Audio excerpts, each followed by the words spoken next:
Hello, everybody. Hello, Stephen. Hello. How's it going? So far, so good, I think.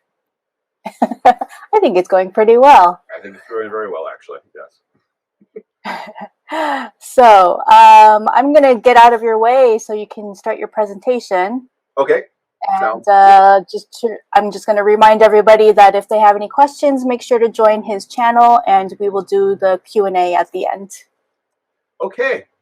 So let's get started. So my talk here is about creativity, and it's sort of going to be tying together a lot of the things that you've heard over the last couple days, and it's also going to be something that's a little personal to me. And if you're of my era, which means that you may have cut your teeth on something like an original Apple II, or in my case, a Trash 80 with 4K of memory. You may have remembered a television series that came out at the time called Connections. And I loved that series, and I'm going to be using some of the ideas there as far as how things are connected to sort of go through what we're going to talk about today. And what we're really going to talk about is we've been lied to. Creativity is a human thing. Everybody is creative. And it's not a gift of just a few people. We talk about Rembrandts or Stevie Wonders or whoever who are these absolutely amazing people, but we then say, hey, we're not creative. And that's not true. We are creative. And I want to go ahead and try an experiment with everybody to explain some of the reasons why we think that and why we do things the way we do. And to start that, I want you to just get a piece of blank paper and a crayon, a pencil, a marker, whatever you want to do. Get like 2 pieces of blank paper and get ready to start to do something. Okay, if everyone's got something ready, I'm going to go ahead and give you the exercise. So what I want you to do is try to draw that face. And so here's a model. Just try to make a portrait of her. And I'm going to give you about 30 seconds. Let's give you about a minute. Okay. So many of you may have already tried this or gotten somewhere with this, and many of yours may have looked something like this. But I'm not really worried about what it looked like. The exercise wasn't actually about you drawing. It was about your reaction to me saying, go ahead and draw this. So you'll find on Slack right now that there is, in fact, a little poll that I just popped up. And it's an anonymous one, so no one will know what your answers are. I just want to see just how well everyone puts numbers down as far as who does what. Okay, and so those are the things up on the screen, and you'll see them also on Slack, and we can see how many people are going to do each one of these. Now, I'm also going to try this again, and we're going to try this again in a little different way. So I'm going to do an attempt 2. But as we do attempt 2, I'm going to tell you how to draw, because that might help you out. I'm going to give you some instruction. So here's a little video that I made, and I'm not sure the sound is going to work, so I'm going to talk over it here. So again, start with a blank piece of paper. And as you do this, make a big oval or egg shape here. And then split the oval in half both ways. And then make less than and greater than marks on that line. And then just sort of straighten things out a little bit. So you got essentially a jawline. And then halfway down the halfway point, you'll make another line, and then another halfway after that. And then put a couple circles. And then you're going to make 2 diamonds on that line in the middle there that was going horizontal. And now once you've done that, you make another line on top, and that'll just give you some guide to put 2 curves over the diamonds. And then you're going to put another little circle that is overlapping the diamond, but not completely in it. And then we could darken some of that diamond and do the same thing on the other side. So make this little circle and then sort of darken in some of the bits there, like so. And then darken in parts of those 3 circles, the exterior parts there. I make a little M underneath that so that it's in line with that last line that we started there. Make a line underneath that. And then make an oval underneath that, and then connect the oval to that line that it's on top of it. And one more oval just to clean up a little bit. And then I'll put a little oval inside along the line there and darken a few more things. All right, and you are done. And so we have actually drawn a face now. Okay, so I'm going to go back to here again. And I find it very interesting. This is an interesting group, but I'm not surprised with this many indie developers that I got a lot of people going straight into started drawing. We got 22 of those. But if you start looking at some of the other ones, we've got a good number, 13 or so, that were either bad at drawing, don't know how to draw, or too scared to do anything. So what I want to bring up is that many times we are given a script, a way of thinking that makes it hard for us to actually draw. And drawing is a good way of looking at it. Now, what you draw might not be the same. For example, I did 2 of these, and I didn't draw the same thing twice, but I got to draw. And as I was drawing these, I started to use those symbols. So let's talk a little bit about why we felt the way we did about this. Some of you were pretty much pros at this, or have done something along drawing, or just didn't have any nervousness about this. Some of you did. And a lot of that comes from here, from school, because we have a certain way that we were taught and certain things we did in terms of how we were taught. And one of the people who talks about this a lot is Betty Edwards in her book, Drawing on the Right Side of the Brain. And the idea is when we are young, we're all about making a mark that says a symbol.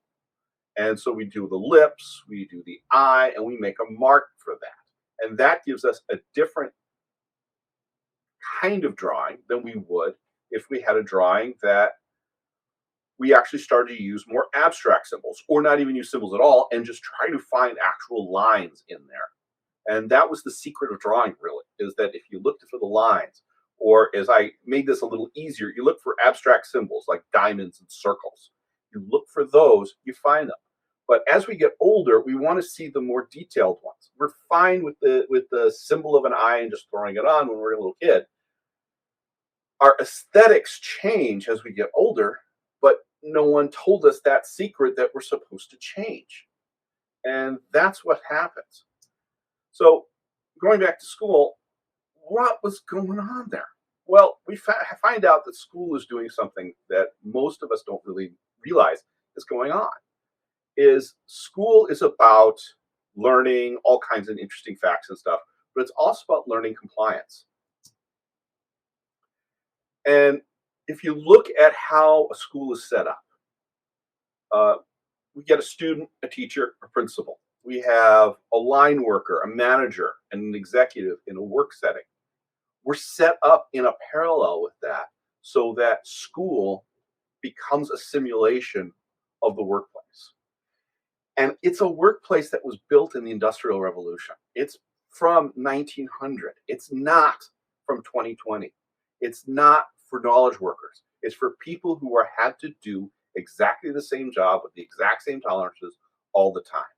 And so what we have is something that's based on compliance. It's not based on having to do any kind of critical thinking or of doing any creative thinking. And that really restricts us. And let me give you an example of what I mean by compliance. And this is a personal example. And I just before first grade, I was in the car with my mom. And I mentioned to her, "Hey, Mom, the light changed from red to white." And she looked at me and said, "No, that's green." I go, "No, it's white." Now, my grandfather is colorblind. And my mom right then and there realized that I was probably colorblind. So we went and had me tested when I had my physical for my first grade physical. And yes, I was colorblind. I started first grade and was having a lot of problems in the first few months. I could not draw my name to save my life. And when it did, it was very hard to read it. And The teacher, who was a brilliant lady, said, there's something wrong here, and we really should have him tested. And it turns out that I have another one of those neuro diseases that we've been talking about that sometimes overlaps with autism, but is not necessarily on the autism spectrum, called developmental coordination disorder, or DCD, which means that I have a sort of learning disability about using my hands. I could not catch a ball until I was over 20. So I've had a lot of problems with sports over the years. But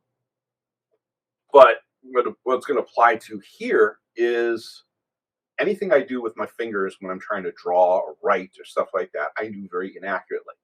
If for those of you who've been watching me on Slack, I make a ton of typos. If I tried to catch every typo, I would never be able to type. It's just my hands don't work as well as other people's hands. But I realized really how badly it is whenever I get a coloring book, because I never could draw in the lines. Well, my teacher was smart in first grade, and actually this is the typewriter that was in the hotel that we usually stay at. And it's the exact same typewriter I had in first grade that she brought in for me to type my lessons in school. And I started doing the type like this to learn how to type. And I started typing in first grade. So I've been on a keyboard for a very long time. And I'm still more accurate on a keyboard than I am on handwriting. So that still says something. We go the next year, and it's President's Day. And we're given Abraham Lincoln's face to color in. And I'm all excited. So, okay, so this time I'm going to get it in the lines. I'm really going to get it in the lines this time. And so I go to the crayon box, and everyone loves to get their 64 box of Crayola crayons. And I'm looking at this box and trying to decide which color I should use to color Abraham Lincoln's face. So I can pick out about 3 that look right, but I'm not sure. And I know I'm colorblind, so I'm not sure. So I put them up to my hand and look at them and say, okay, this one looks close. And so I start coloring it, and I'm really careful on the lines. I'm being so careful. I'm so excited that I'm careful with getting those lines in. So the teacher comes around, looks at my drawing, and gets super upset, pulls me and my drawing, dragging me in front of the classroom, shows it to class, starts screaming at me that I did it wrong, and has everyone laugh at me because I picked the sea green crayon. That's compliance. That's the problem with compliance. I had to keep it within the lines. I had to make it the right color.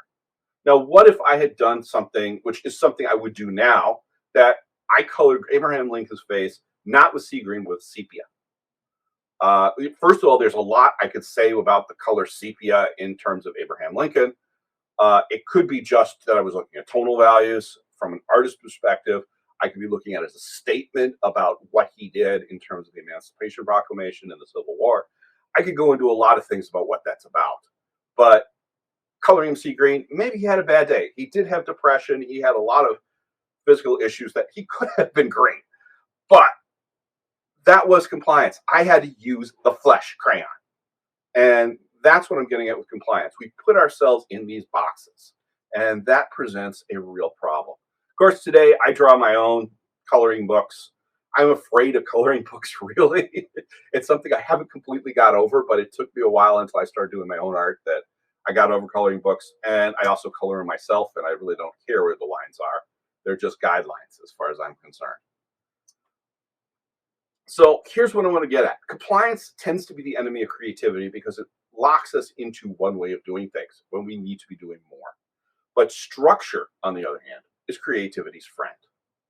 And where do we find structure? Tammy mentioned this morning, is one of the big things, even in a technical book, that you need is story. And some people, maybe when you were listening to that, said, okay, let me pull something up here. Okay, so if that's the case, I don't know anything about story. What's my story? Well, we all can give story. It's not that hard because here's the big secret. Everything's story. Everything you do is story. If you've ever seen the Star Trek Next Generation episode Darmok, which is one of my favorites. Some people absolutely hate it, but that's one of my favorites. Um, it's about a race that their entire language is metaphor. Ours isn't exactly metaphor, but it is story. When someone said, rub those two sticks together and you can get a fire, that's a story. It's not just a statement, because you can then embellish that and give it more and say, okay, if you do it this way. It's a story if you show someone how to do that, if you demonstrate it. That's also a story. And then those stories got into more stories and said, okay, you can make the fire, but you can also put these rocks on it and they happen to melt and you can make an iron something, a knife, for example. And you could start doing that. And so these stories kept building, and we evolved slower than we actually told stories. And our knowledge base is really a space of stories. Now, you may not think you tell stories, but let's look at this picture right here. In your head right now, you probably have built a story about what these two people are, where they are, what they're doing, what they're talking about. All of that could very well be. Okay, or maybe this one is another picture. What's going on in this picture? Where is this? Whose house is this? Or is it a house at all?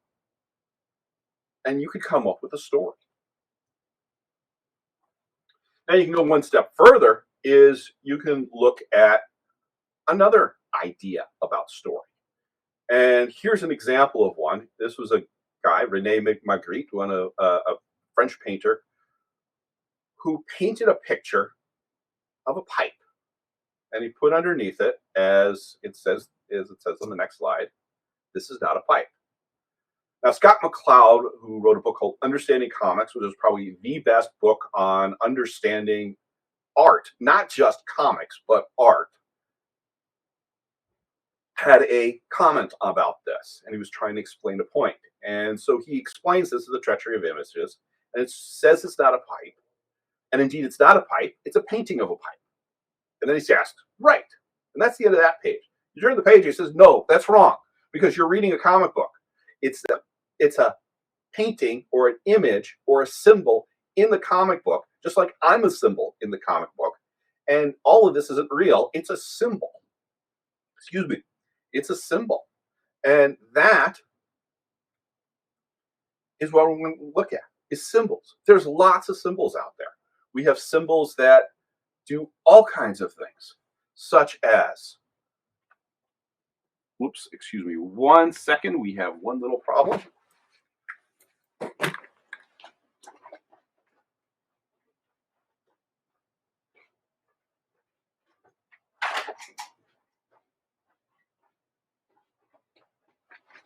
So one symbol that is really important is the little back symbol that says your battery is about to die. And so I'm going to plug my computer back in because it's out of power. All right. So now I can go back to what I was saying. Excuse me. So we've got symbols. In fact, we're very familiar with another set of symbols. We're familiar with those symbols right there. There are lots of symbols embedded in that one statement. And we're all very, very commonly familiar with exactly what that means. We've got letters.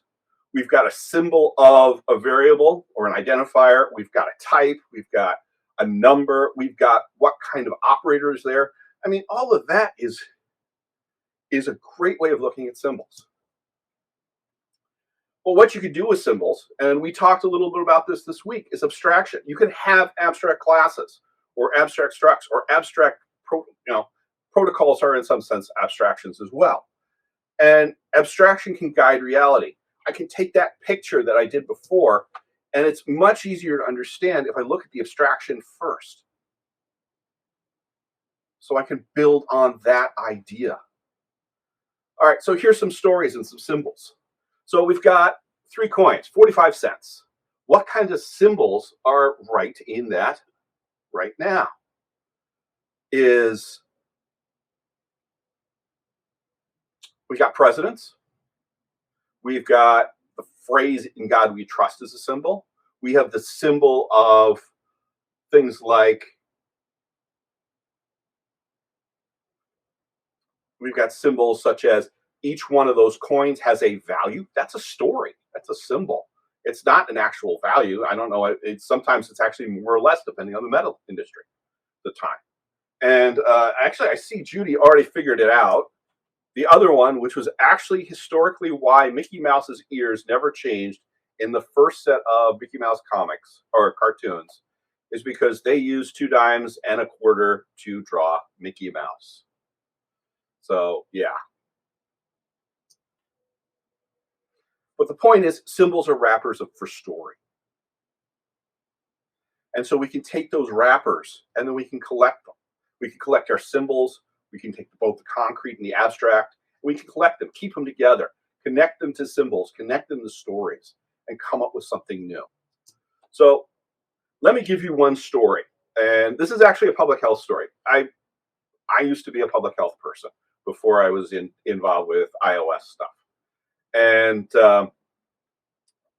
if we're going to talk about an iOS, a story that's in an iOS situation and a public health, there's one in particular that I like to talk about, and we can import Matt Kipp to help us out here. And that comes to 1854 London. In 1854 and earlier than that, and sometimes a little later than that, into the 1860s, there were several outbreaks in London of very heavy-duty cholera. 500 people died in the 1854 outbreak, and with about 100 within the first 5 days. It was a bad one. And people were trying to figure out what was going on. Now, at the time, everyone thought cholera was caused by bad air. There was one guy who wasn't so sure about this. And he said, you know what? Maybe it might be a good idea to look at data. Instead of looking at just assuming things, let's look at some data. And more than that, his name is John Snow. And more than that, John Snow decided, you know what? I'm not only just going to take the data, I'm going to put it on a map. And he's one of the first people to actually take data and put it on a map. And he started looking at the map, and each one of those little lines on there is an actual case. And you could see that there's a whole bunch of cases on Broad Street right around the pump. And so he convinces the people around Broad Street to pull off the handle to the pump because he thinks it's a waterborne case. And it so happens that after they take the handle off the pump, the case load goes down and the outbreak is actually over. And I could see Tom Harrington just put up a stump question that I didn't get to, which was what I was about to mention, is there's an anomaly in this data. And the anomaly is right there. There are no cases on this block right here, which this is actually John Snow's map. And you can see that he actually wrote on the map the word brewery. Yeah, it was a brewery who had 0 cases because everyone was drinking beer. And so what happened was, if you know anything about beer, you have to boil all the water and you boil all the mash before you add the hops. And in the boiling process, even though they were getting water from the same pump, what was happening was that water was sterile. It didn't have any bacteria in it. And because it didn't have any bacteria in it, anyone who was drinking the beer was perfectly safe. And so there's no cases at the brewery. And actually the John Snow pub is, you'll see there's 3 lines. I don't know if I can put my cursor on here, but there are 3 lines that are just over the letter T in street. You'll see there's a little gap there. That's the John Snow pub. So there's nothing at the pub either. Now, there's a guy by the name of Louis Pasteur who was doing the same thing in France, except his problem was sour grapes or sour wine. And he was the one who we now have the idea of killing bacteria via heat or pasteurization came from the same process. And it was all having to do with brewing, either of wine or beer. But we now have this map, which is yesterday's map. Didn't change much. I looked at it this morning of COVID cases. And today, you could easily, if you had the data, use stuff like this to make data analysis the same way as we did before, as the same way he did it. And he's the one who came up with this whole idea of starting to do data analysis on maps. And in fact, how that we really should be doing data analysis in the first place. He's considered one of the first public health people to do true epidemiology. And when I have friends from the CDC or from public health departments, and they say, hey, we went over to England, we always ask, did you go to the pump? And that's the pump we're talking about because it is such a big deal in public health. So we can do all these things. We can make apps like that. And we can do things like Jon Snow. But what stops us? And this is the elephant in the room that I have heard a million times over the last couple of days, and that's the fraud police. And it's called imposter syndrome. And what is that? It's really the fear you'll be found to be a fraud at what you do. Now, this guy had imposter syndrome. In fact, he had imposter syndrome so bad, he was hanging out in the back of a conference very similar to what we would have been in Denver, kind of milling around when another guy with the same first name came up to him and started talking with him.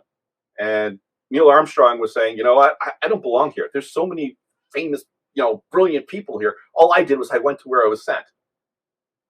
And this other guy named Neil said, yeah, but you went to the moon. You're the first guy on the moon. Of course, that other Neil isn't a slouch either, because he's Neil Gaiman. And author of many books, co-author of Good Omens, but also the showrunner for Good Omens. And I mean, he's got he's been a little bit of a creative person there. And he was terrified of his own imposter syndrome as well. Imposter syndrome is a story. If you have imposter syndrome, that means you are a creative person because you had to come up with the story of the fraud police in the first place. Most of the things we think of are stories that's saying, hey, you know what? If you could come up with that, you're creative. But it goes further than that. So where do we get? There's something else going on here. And so I want to talk about the difference between a capital F failure and a small f failure. Okay. And where did that small thing happen? Guess what? Back in school. Again, this is a structural thing. I'm not going to be talking about any one particular teacher, but in school, we have some really important things, again, about compliance. Now, you can do like Mrs. Sweet did to me, put me in front of the class and use social proof to enforce certain things that are true. But the more common way of enforcing things is grades and saying someone got an A, someone got a B, and someone got an F. And we begin to think F is failure, means I am a failure, versus I just failed at this one thing. And the F of a course means you kind of have lots of other good grades in order to make sure that you don't get that F. If you get an F, that means you failed all the time. And that's a problem. And so we get this idea of failure is bad. When in reality, using good syntax here, failure is, first of all, not a type. It's a bool. And second of all, it's a var. It can change, and it doesn't matter. So the real thing we need to do is not learn how to fail. As people in the martial arts know, the first thing you learn is how to fall, because that's also learning how to fail. And it's fail becomes a different thing. It's just, okay, this time I fell, next time you will. So how do you go about failing? How do you hit something you don't see is another way of looking at this. This comes from a guy named, from a book called Good to Great by Jim Collins. And he had this analogy that if you were a pirate ship and you saw this ship, but you wanted to sack it, but it got foggy. So how do you find the ship? He came up with this idea of muskets and cannonballs. You want to be able to shoot the muskets. They're cheap, they're low impact, low risk, they're inexpensive, fast, safe. You can shoot a lot of them. and you're not spending a lot of money. It takes a very short amount of time to do it, and you go ahead and you put that out there. And then once you put that out there, you see if it hits something. If it doesn't hit something, you didn't waste that much. You failed a little bit. Big deal. No big deal. But if you hit something, that's when you fire the cannons. That's when you can put all the power into it, and then you're going to definitely hit something big. And so that's the high impact, high risk stuff. One example that I like to point out with Apple as far as this was, was stacks. I mean, there was definitely a need for stacks in the first Watch OS because they had to have this mini storyboard that just wasn't going to work any other way. But then they stuck it into stack views. And then that becomes a core element of SwiftUI, which wasn't there before. And, we just had to talk about UI. And it wasn't there before, but these things are now core elements of SwiftUI and of how to build a good user interface. So there's another name for muskets, though, because I don't like using names like guns and stuff as much as other people. So I like calling it play. And so that's what we tend to do. We need to do. We need to have fun. We need to have we can have fun. And if we have fun, we have little fear of failure. It's not so big a deal if we're just playing around. We were talking, I've heard this several times in the talks about test apps and just playing around and just saying, okay, here's the time to play around. No judgment. You don't have to have a judgment about this kind of stuff as much. And so that's another thing. And you can do a lot of it. And you can do it more often because it's so much fun. It's like, okay, I'll do it then. So you can go ahead and play. One example of play that I really like to talk about is Dan Bricklett, who hated these things. This is an old-fashioned ledger form, and he hated these things. He actually was using them in a Harvard University course on accounting, and was using them and saying, yeah, they're great, but you have to reuse it. You have to get another one if you want to redo something or if you want to try something different. And so who's also a degree in computer science, electrical engineering from MIT, decided that he's going to write a little app. That little app got out of hand, but the first version that you probably have heard of is VisiCalc. One of his employees then made another version of the same app, which is called Lotus 123, and then Microsoft decided to come up with Excel, and we've gone from there on. But the real key to VisiCalc, the one thing that even in the early days of VisiCalc that came up, is the question of what if. You could change a number here really easily and see another what if. And you can start saying, what if? What if I do this? What if I do that? It's really easy. And so you've got lots of muskets. You've got lots of playing you can do here. We've got playgrounds. I'm a big fan of playgrounds. I overdo it on the playgrounds. In fact, I probably have more code in playgrounds than I have in Xcode because I always am busy playing. I'm now going to be spending, after Leo's talk, I'm going to be spending way too much time on Combine and doing lots of stuff on Combine on my playgrounds. But you can go ahead and start doing things like this. And then finally, or let's go one step further, is you want to go and play constantly. You want to allow for a new what if every time. And, I do that in my art, is that I keep changing my media. I keep changing my subjects. I tend to do female subjects more than anything else, but I will try to do other things. I'll try to do a landscape every once in a while. And once in a while, I'll actually try to do a self-portrait. So, last thing I want to talk about here is that if you do that, you want to make sure that you get persistence, that you make sure that you get things done right. So, close this off, there's this wonderful quote that you've probably all seen, is from Steve Jobs to John Scully. Do you want to sell sugar water the rest of your life, or come with me and change the world? So, did they change the world? Well, Scully fired Jobs, essentially. And that led to something that we all know about. But there's the other thing that we don't think about. What happened with Steve Jobs? Steve Jobs had a bunch of guys from Lucasfilm come up to him and say, hey, we're about to be sacked could you buy us? And his essential answer was yes. And so we bought those people and their company. And instead of making the hardware that they were originally making, they started to make movies. And once they started making movies, they got very successful at making movies. They got so successful at making movies, they were doing better than their original distributor. In fact, their original distributor's animation was falling apart at that point in time. And so it ended up, there was a merger. Part of that merger was the Pixar folks pretty much took over the animation department and showed their methodology to Disney. And in doing so, one of the first movies that was successful was Frozen. And Frozen changed everything. And Frozen had an impact that most people don't realize. And I love this quote from Chris Buck about how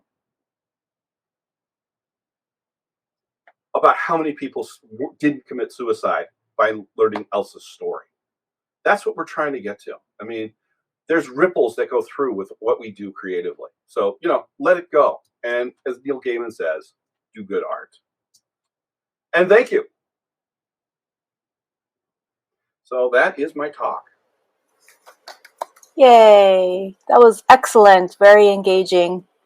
I only see one question so far. Maybe some others will come up with more. Do you have any recommended daily things to do in order to flex and build creativity? My first big one is play. Is just whatever you want to do. It doesn't even matter what it is. It's getting that mindset of play. Now, as engineers, it's also very common for us to do small little things and play with them and make them, test them, and do them well. So we tend to have, we tend to have that in a good sense. But I do that. I read a lot. I look at other people's stuff. Stealing other people's stuff is perfectly acceptable in the arts. And it's, I'm going to put up, for example, in a minute, my entire bibliography for this course. And, I stole a lot of stuff. I used a lot of other people. So getting into other people's stuff, looking at how they did it and how you do it and how this other person does it, and not being afraid to actually ask all these people, hey, how'd you do that? It is all really good stuff to keep going with the creativity. Yeah, I think it's so true to, since we all suffer from imposter syndrome, to try to get over that and reach out for help. Yeah. And learn from others. I actually look at it, says, I must be doing something right. I have imposter syndrome. Right. It's the way you have to look at it. I mean, particularly at a conference like this, there are so many people with so much knowledge that I don't have. And first of all, getting out of the school mindset that you have to know everything. That in order to get the A, you have to know everything. No, that's not true. Second of all, going up to someone and says, hey, you know more about Combine, or you know more about unit testing than I do. Could you tell me something more about this? I'm really interested because I'm totally clueless. And having the courage to say that is really important. Yeah, definitely. All right, let's answer one more question here. Did you feel you had an aptitude for drawing and then seek to improve, or did you start from zero? I did not have an aptitude for drawing. I was awful. It's so bad. I did not put some of the really first ones. What I will say is I had a passion for it. And that's one of the things that you do need to have is a passion. I would doodle. Even from a very young age, I'd always doodle on my pages. There was always something going on that I was writing. I always wanted to do these beautiful paintings or drawings. I mean, I flunked art a couple of times in elementary school. And I flunked because of my disability. I also flunked driver's ed the first time. So my disability made it difficult, first of all. But I did have a passion, so I kept doing it. And I've done it in many different ways. I mean, for a while I was doing sculptural work, and sometimes I was doing ceramics. But I worked my way back to where I really wanted to be, which was doing drawing. Yeah. Very cool. Well, I hope that you'll be sticking around for in case there's any more questions in your channel. And Okay. Thank you so much for being here. Thank you. Take care.